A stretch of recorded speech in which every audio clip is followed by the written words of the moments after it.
ನಮಸ್ಕಾರ ಸ್ನೇಹಿತರೆ, ರೀಸೆಂಟಾಗಿ ತಿರುವಣ್ಣಾಮಲೈ ಹೋಗಿದ್ದೆ. ನೀವೇನಾದರೂ ಪ್ಲ್ಯಾನ್ ಮಾಡ್ತಾಯಿದ್ರೆ ಬ್ಯಾಂಗ್ಳೂರಿಂದ ಎಷ್ಟು ಕಿಲೋಮೀಟ್ರ್ ಆಗುತ್ತೆ, ಎಲ್ಲಿ ಸ್ಟೇ ಮಾಡಬೇಕು, ಹೆಂಗೆ ಹೋಗಬೇಕು ಎಲ್ಲ ಕಂಪ್ಲೀಟ್ ಡೀಟೇಲ್ಸ್ ಹೇಳ್ತೀನಿ. ಸೊ ವೀಡಿಯೋನ ಕಂಪ್ಲೀಟಾಗಿ ನೋಡಿ. ಆ್ಯಂಡ್ ಒಂದು ಕ್ಲಾರಿಫೈ ಮಾಡಿಬಿಡ್ತೀನಿ, ತಮಿಳಿಯನ್ಸ್ ಇದನ್ನು ತಿರುವಣ್ಣಾಮಲೈ ಅಂತಾರೆ ಆ್ಯಂಡ್ ತೆಲುಗುವರು ಇದನ್ನು ಅರುಣಾಚಲಂ ಅಂತಾರೆ. ಸೊ ಇದನ್ನ ಕನ್ಫ್ಯೂಸ್ ಆಗಬೇಡಿ.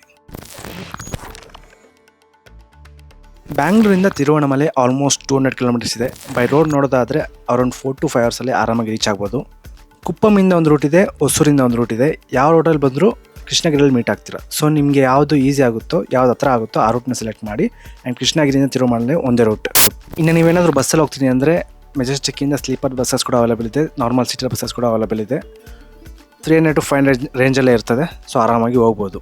ಇನ್ನು ಟ್ರೈನ್ ನೋಡೋದಾದರೆ ಡೈರೆಕ್ಟ್ ಟ್ರೈನ್ಸ್ ತುಂಬ ಕಮ್ಮಿ ಇರೋದ್ರಿಂದ ಐದರ್ ಬಸ್ ಆರ್ ಬೈ ರೋಡ್ ಹೋಗೋದೇ ಬೆಸ್ಟ್ ಅಂತ ಹೇಳ್ತೀನಿ. ಸೊ ಟ್ರೈನ್ನ ಸ್ಕಿಪ್ ಮಾಡಿ.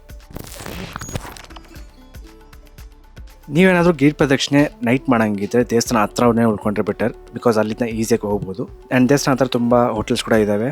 ಕೆಲವೊಂದು ಟಾಪ್ ಹೋಟೆಲ್ಸ್ನ ಸಜೆಸ್ಟ್ ಮಾಡಿರ್ತೀನಿ. ಆ್ಯಂಡ್ ನಿಮಗೆ ಹೋಟೆಲ್ಸ್ ಬೇಡ ಅಂದರೆ ಆಶ್ರಮಗಳು ಇದ್ದಾವೆ, ಮತ್ತು ಹಾಲ್ಸ್ ಕೂಡ ಇದ್ದಾವೆ. ಇಲ್ಲ ಸ್ಟೇ ಬೇಡ ಅಂದರೆ ನಿಮಗೆ ಲಾಕರ್ಸ್ ಕೂಡ ಅವೈಲೇಬಲ್ ಇದ್ದಾವೆ. ಸೊ ಲಾಕರ್ಸಲ್ಲಿ ನಿಮ್ಮ ಲಗೇಜ್ನ ಇಟ್ಟು ನೀವು ಗಿರಿ ಪ್ರದಕ್ಷಿಣೆಗೆ ಹೋಗ್ಬೋದು.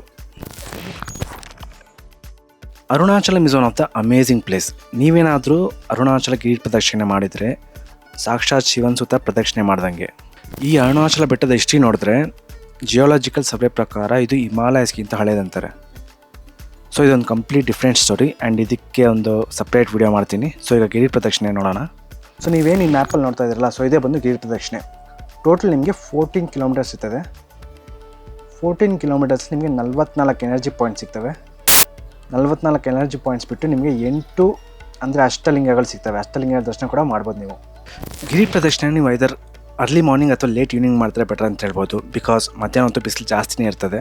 ಆ್ಯಂಡ್ ಗಿರಿ ಪ್ರದಕ್ಷಿಣೆ ಸ್ಟಾರ್ಟ್ ಮಾಡೋ ಮುಂಚೆ ನೀವು ಈ 3 ಟೆಂಪಲ್ನ ವಿಸಿಟ್ ಮಾಡಬೇಕು. ಒಂದು ಭೂತನಾರಾಯಣ ಸ್ವಾಮಿ ಟೆಂಪಲ್, ಇನ್ನೊಂದು ಜಂಟ ವಿನಾಯಕ ಟೆಂಪಲ್, ಇನ್ನೊಂದು ಅಣ್ಣಾಮಲೈ ಉಣ್ಣಾಮಲೈ ಅಮ್ಮನ್ ಟೆಂಪಲ್. ಸೊ ಈ 3 ಟೆಂಪಲ್ನ ದರ್ಶನ ಮಾಡಿಕೊಂಡು ನೀವು ನಿಮ್ಮ ಗಿರಿ ಪ್ರದಕ್ಷಿಣೆ ಸ್ಟಾರ್ಟ್ ಮಾಡಬೇಕು. ಗಿರಿ ಪ್ರದಕ್ಷಿಣೆಯ ಸ್ಟಾರ್ಟಿಂಗ್ ಪಾಯಿಂಟ್ ಬಂದು ರಾಜಗೋಪುರಂ ಆಗಿರ್ತದೆ. ರಾಜಗೋಪುರಂ ಆಪೋಸಿಟ್ಟೇ ದೀಪಾರಾಧನೆ ಬೇಕಾಗಿರೋ ಎಲ್ಲ ಐಟಮ್ಸ್ ಸೆಲ್ ಮಾಡ್ತಾ ಇರ್ತಾರೆ. ಸೊ ನೀವು ಅಲ್ಲಿ ತೊಗೊಂಡು ದೀಪಾರಾಧನೆ ಮಾಡಿ ನಿಮ್ಮ ಗಿರಿ ಪ್ರದಕ್ಷಿಣೆ ಸ್ಟಾರ್ಟ್ ಮಾಡ್ತೀರಾ. ಪ್ರದಕ್ಷಿಣೆ ಸ್ಟಾರ್ಟ್ ಮಾಡಿದ ಮೇಲೆ ನಿಮಗೆ ಫಸ್ಟ್ ಸಿಗೋದು ಇಂದ್ರಲಿಂಗಂ. ಇಂದ್ರಲಿಂಗಂನ ನೀವು ದರ್ಶನ ಮಾಡಿಕೊಂಡ್ರೆ ನಿಮ್ಮ ಲೈಫಲ್ಲಿ ಸಕ್ಸಸ್ ಮತ್ತು ಪ್ರಾಸ್ಪರಿಟಿ ಸಿಗುತ್ತೆ ಅಂತಾರೆ. ಹಾಗೆ ಸ್ವಲ್ಪ ಮುಂದೆ ಹೋದರೆ ನೆಕ್ಸ್ಟ್ ಸಿಗೋದು ನಿಮಗೆ ಅಗ್ನಿಲಿಂಗಂ.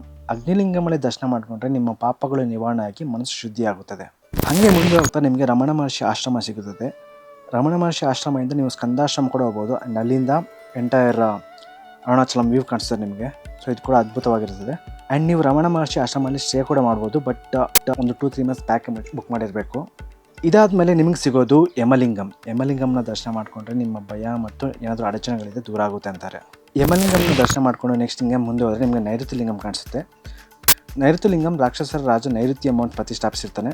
ಸೊ ನೀವು ಈ ಲಿಂಗನ ದರ್ಶನ ಮಾಡಿಕೊಂಡೆ ಕೆಟ್ಟ ಶಕ್ತಿಗಳಿಂದ ರಕ್ಷಣೆ ಸಿಗುತ್ತದೆ. ಇನ್ನು ನೆಕ್ಸ್ಟ್ ಸಿಗೋದು ಅಷ್ಟಲಿಂಗಗಳೇ 5ನೇ ಲಿಂಗ ವರುಣಲಿಂಗ.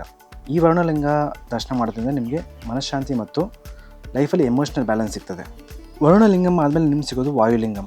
ನಿಮ್ಗೇನಾದರೂ ಬ್ರೀತಿಂಗ್ ರಿಲೇಟೆಡ್ ಇಶ್ಯೂಸ್ ಇದ್ದರೆ ಅಥವಾ ಹೆಲ್ತ್ ಇಶ್ಯೂಸ್ ಇದ್ದರೆ ಅದು ನಿವಾರಣೆ ಆಗುತ್ತೆ ಅಂತಾರೆ. ಹಾಗೆ ಸ್ವಲ್ಪ ಮುಂದೆ ಹೋದರೆ ನಿಮಗೆ ಕುಬೇರಲಿಂಗಂ ಸಿಗುತ್ತೆ. ಸೊ ಕುಬೇರಲಿಂಗ ದರ್ಶನದಿಂದ ನಿಮಗೆ ಫೈನಾನ್ಷಿಯಲಿ ಇರ್ತೀರಾ.